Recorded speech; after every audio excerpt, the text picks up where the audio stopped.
me gidi say when your video ni bi ahwe so when you be share ya I don't know but the see and say Asamoah wo ba live e wo Instagram and I say one nkrofo kasa na the question na say who is a celebrity answer na better as on subscribe na click the notification bell no and no and that screen so see we understand latest news be about one sa ebeka yan concept so now Asamoah Ibisa say who is a celebrity na say the entire obviously the entire Asamoah no Ibisa question way Cardi B in sense no because Ghana for report say female celebrities wo mo akoma Cardi B ekogu mu nimu ase enti na Ibisa say who is a celebrity na asem na no kan ne tintin ni tietie no ene say wo mo call Cardi B show emma no mo call no enye mba e wo say ye den ye from celebrity based on no Asamoah the definition no na we na Asamoah wo ye live ye beka say live Instagram no or ye Instagram live no ena trese Michael Essien nso ba so na Michael Essien kasa wo mo sre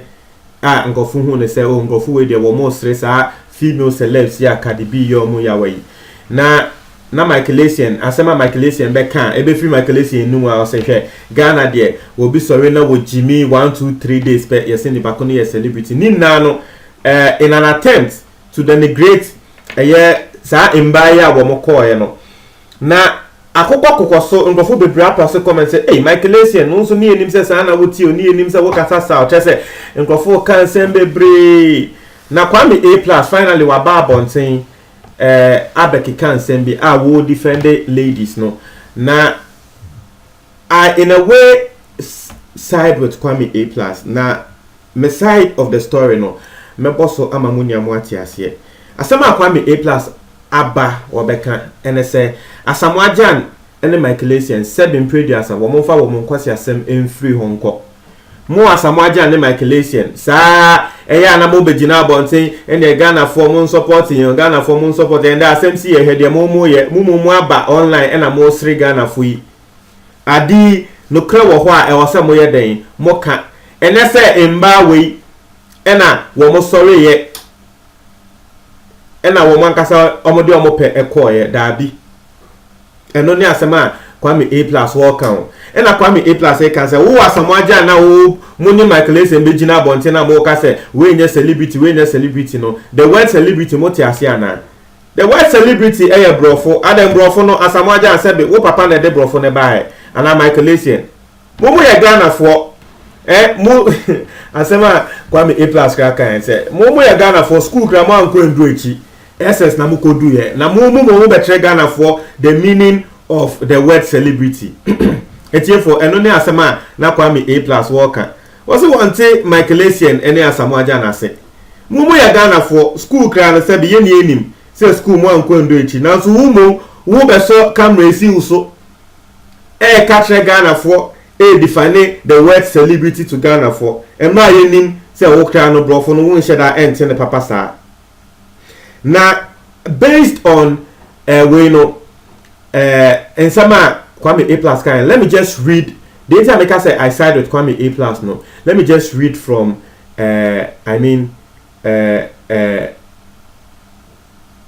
dictionary the word celebrity into from dictionary no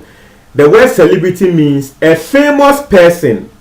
especially in entertainment or sports muntie niye was say a famous person especially in entertainment or sports. The second definition here, the state of being well known. That is the dictionary's definition for the word celebrity. But as Asamoah and Michael Essien saw camera see almost no, they now one more can and say celebrity doesn't mean you are only famous. It means yes, you're celebrating life to the extent say go life so cry and the wood near to obi badin so. And then Asamoah and Michael Essien they count. Meanwhile, the dictionary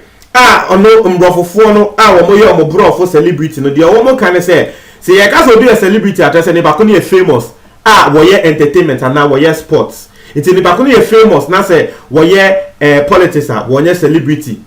but wo ye famous no ye entertainment and sports there your friend is celebrity inti Asamoah and Michael Essien say bin pray as a brofo na ye mo de ana mo abegina ho de camera si mo so say Ghana de obi asori a we celebrity obi asori a wo Jimmy 1 2 3 no ye famous but no a celebrity, but that is what the dictionary is saying. So we be famous no entertainment industry ni mo a obetumi afre celebrity inti ende ebia me release video bi na me be famous na me entertainment industry ni mo a dictionary ne say your friend is celebrity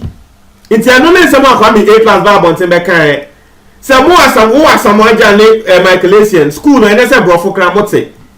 obi ne kasa ena ne bako ne kasa no wa man the definition of celebrity, which these ladies are womuni akoya sebe yekogu omunimu ase in based on the definition of the dictionary, no, these ladies are celebrities. Bagana for ye besi ye trese ye de ye te brofo sin broni na wo de brofo ne ba ni yankasa ye pay ye definition for the word celebrity. Yankasa ye pay the definition for the word celebrity, no. Inti kwa me plus ni buefu ye pan wo se Ghana for ankasa saa ne yete wo se wo kwa abrochi say trese Nigeria for ni we ya wo mo mba bon na ka bibi say na si ya abrochi womo mba bonten embesre sebe womo a ade we trese ekoto womo no eye organizers na ese osre because sebe obi ani ho a wode wono ankasa ne pe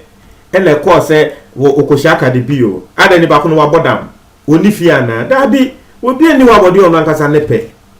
ati ase eye bibi na si ye ene efre mo na assembly si ye no me nso I was in a way also laughing at these Ghanaian ladies, but me dream asem ni hun da ye dream hun me hun said that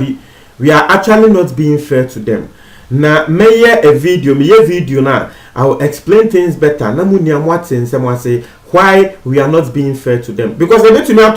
me out to one so, but this actually exposes the mentality of Ghanaians. Ghana for ye nyonko Ghana ni nim ego asia eye yen de eye yen do eye yen too much. Share embaya womoko ya womuninko go afia yesre womu, but it is not their fault. Wono tini baby ena wo bia friend say can be person wo shia o ena ono aba the fault no room no eno ne sen the fault they say just say ono no ko the only fault from the person they say ya invite organizers afro I invite say can be wants to meet you into mo catch they say ya invite this and one ka say wo menko why are we being hypocrites? Sabi ya wo ena Cardi B about area na obi afrel obi a wonim say wono na enam ne so e ma Cardi B ba wo area no nipa ko na frel actually say oh abrant here Cardi B pese wo hia o ana celebrity bi a wo pen asem no obi afrel actually say celebrity no pese wo hia obeka say wo nko ade na mo yesa Maga Ghanaian celebrity kra yemfa na say Ghanaian celebrity e bia sa akọ ya na Shatta wo de yemfa na say Shatta Wale na ka Shatta Wale about area na nipa ko a Shatta Wale akotena ne nchen ewo ne fie no nipa ko na frel aka tell say oh minia Shatta Wale aba me fie wo nso we hu say Shatta Wale aba sa nipa ko ne fie na nipa ko na tell say minia Shatta Wale say opeso hia wo obeka say wo nko embra wo pe Shatta Wale asem wo pe na asem wo pe say wo hia no obeka say wo nko. So why are we blaming these people? In this line there, I will side with Asema Kwame A+ worker, because even Kwame A+, ama yenina yatrin akọ the word, the dictionary definition of the word celebrity. It is ansem na Michael Essien and Asamoah no by here live video no. It also exposes them. Yeah, one more Sam Michael Essien anyway no. Se wo mo bobo ana mo ye bibi na se yen support your mo wo mo na mo ba about Ghana for there sa na mo te support your own and that wo hu de wo mo ye and then asem see here between Ghanaian celebrities ne some foreign organizers no ye jai foreign organizers ne chibo e na yen Ghana for yen crofo ni mum e na ye siri wo mo egu mu ni mu ase na so wo mo bobo na se wo mo say bo na Ghana for ba e be didi o mo atem Ghana ni ka say oh Michael Essien wasan we ni bo boss wa yes hey support your own na so mo do position ni mu no time mo so esa mo show say mo so mo support mo own mo support na Michael Essien be gina say Ghana there we be ba bontin be Jimmy 1 2 3 days ni a friend celebrity ni a sa word celebrity no Michael Essien mesrew e your brofo wo na this word ne buy the papa or the word they buy what trend say yes will be that famous in the end will be Jimmy now so we famous na or entertainment industry ni mo this now we say say the papa your friend is celebrity we bet na be dia so that's not the meaning of the word celebrity, but that's what the dictionary is saying. Ni ba kuna wo ye ne brofo no eno na wo ka say ade no sa na your friend celebrity no into who Michael Essien na we be gina o ka say Ghana there na Asamaja say celebrity there way you go from famous, you go for then before you catch the celebrity status. Me can we Ghana ni SS na wo wie ye brofo no dictionary na atwe yen brofo ni mu Michael Essien until next time Asamaja and Michael eno ni asema we kan Kwame A+ until Kwame A+ nsem na me paraphrase until no we say next time Michael Essien ni Asamaja mo be kasa sebe mo hwe dictionary mu ansa because brofo na nya mo na mo ye den mo ye mo ntre mo adwen e wo comment box ni mo tie for me da ase.